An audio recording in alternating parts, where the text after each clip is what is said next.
할렐루야. 오늘도 주님과 동행하는 하루가 되시기를 축복합니다.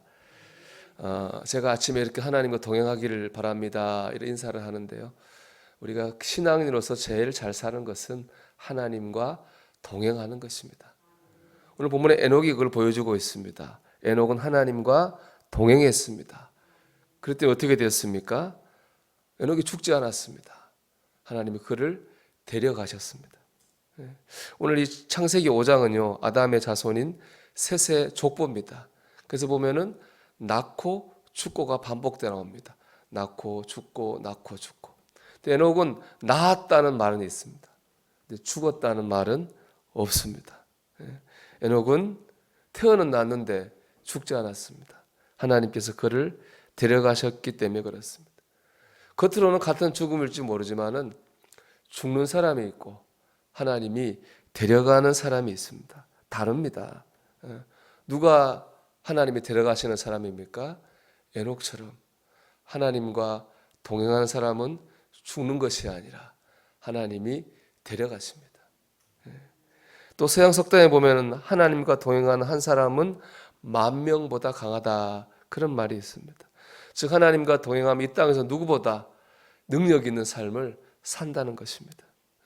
즉 하나님과 동행하면 이 땅에서는 능력 있는 삶을 살고 마지막엔 하나님이 데려가심으로 죽지 않는 거죠. 영원한 천국의 영생을 누리게 됩니다. 그러면 하나님과 동행하는 것이 얼마나 복된 삶입니까? 이를 보여주는 것이 바로 우리 감리교를 만드신 웨슬리 목사님입니다. 웨슬리 목사님은 88세까지 사역하셨어요. 사람들은 웨슬리 목사님이 늙어 죽지 않았다고 그랬습니다. 달아서 없었다고 그랬어요. 그만큼 열심히 사역하셨습니다. 그는 수많은 영혼을 구원한 위대한 전도자였습니다. 그런가 하면 동시에 고아와 과부와 광부들, 노동자들, 어려운 사람을 도와온 위대한 사회사업가이기도 했습니다. 또 거기다 웨슬리 목사님이 전도한 동네마다 술집이 사라지고 도박장이 없어졌어요. 사회를 변화시킨 사회개혁가이기도 했습니다. 역사학자들은 그래서 웨슬리 목사님이 영국 전체를 구했다, 그렇게 평가합니다. 웨슬리 목사님은 위대한 삶을 살았습니다. 그가 위대한 삶을 살았던 이유, 그는 하나님과 동행했기 때문에 그렇습니다. 웨슬리 목사님이 돌아가실 때를 아셨어요. 그래서 바로 돌아가시기 전날 가족과 동역자들을 불러 모았습니다. 그리고 마지막으로 남긴 말 이겁니다. 세상에서 좋은 것 중에 제일 좋은 것은 하나님께서 우리와 함께 하신다는 것입니다. 이 말씀을 남기고 하나님의 나라로 가셨습니다. 웨슬리 목사님은 일생을 하나님과 동행했습니다. 이 땅에서 능력 있는 삶을 살았고 마지막 순간에 하나님이 데려가시는 영광을 누리게 되었습니다. 여러분, 하나님과 동행해야 됩니다. 이 하나님과 동행한다는 말을 히브리어로 하면은 나의 하나님과 함께 걷다, 이런 뜻이거든요. 우리가 오늘 가정에서든 직장에서든 어디든 간에 나 혼자 걸으면 안 됩니다. 하나님과 함께 걸어야 됩니다. 그럼 어떻게 하면 하나님과 함께 걷는 동행하는 삶을 살 수 있을까요? 내 한계를 인정하고 겸손하게 하나님을 의지해야 됩니다. 이 하나님과 동행하는 비결입니다. 오늘 말씀 보면 에녹은 365세를 살았는데요, 에녹이 365년 내내 하나님과 동행한 것은 아닙니다. 어떤 계기가 있었고 그 계기를 통해서 하나님과 동행하게 됐습니다. 그 계기는 바로 아들 무두셀라였어요. 우리 21절 22절 말씀 같이 읽어보겠습니다. 에녹은 65세에 무두셀라를 낳았고 무두셀라를 낳은 후 300년을 하나님과 동행하며 자녀들을 낳았으며 그랬습니다. 65세 전까지는 에녹이 하나님과 동행하지 않았어요. 근데 무두셀라를 낳은 다음부터 남은 300년을 하나님과 동행했습니다. 무두셀라를 낳은 걸 계기로 하나님과 본격적인 동행을 시작하게 된 것이죠. 도대체 아들 무두셀라를 낳은 것이 어떤 의미가 있길래 에녹은 이것 때문에 이제 하나님과 동행하게 됐을까요?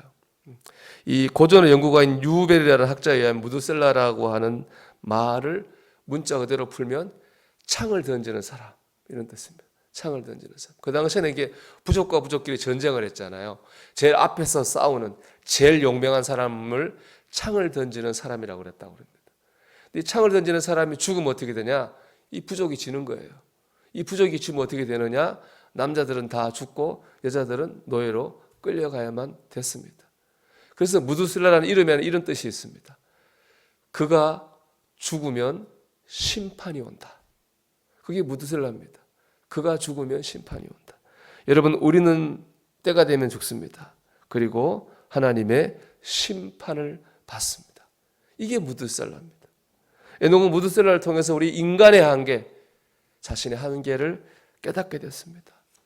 그때 하나님과 동행하기를 시작했습니다. 우리가 우리 한계를 깨닫게 될 때 우리는 하나님을 찾습니다. 그러면 하나님과 동행하기를 시작하게 되는 거예요. 창세기 4장 16절에서 24절은요, 가인의 자손들의 족보가 나옵니다. 가인은 동생을 죽인 악인들이죠. 그 자손들도 악인들이에요. 그 악인들의 족보가 4장에 나오는데 특징은 뭐냐? 악인들의 족보에는요, 죽었다는 말이 하나 나오지 않아요. 악인들은 죽었다는 말이 없어요. 근데 이 5장 셋은 의인들의 족보거든요. 의인들의 족보는 뭐가 나옵니까? 낳고 죽고 낳고 죽고. 이게 바로 악인과 의인의 차이입니다. 하나님 앞에서 의인이라고 하는 사람들은 누구냐? 내 한계를 인정하는 사람입니다. 내 한계를 인정하는 사람이 의인이에요. 내 한계를 인정하고 하나님을 찾고 의지하는 그 사람이 바로 하나님 앞에서 의인으로 살 수 있습니다. 여러분, 우리가 오늘 한날 어디에 있든지 간에 내 한계를 인정해야 됩니다. 내 부족함을 인정해야 됩니다. 하나님을 의지해야 됩니다. 그러면 우리는 하나님과 동행하게 되는 것이죠.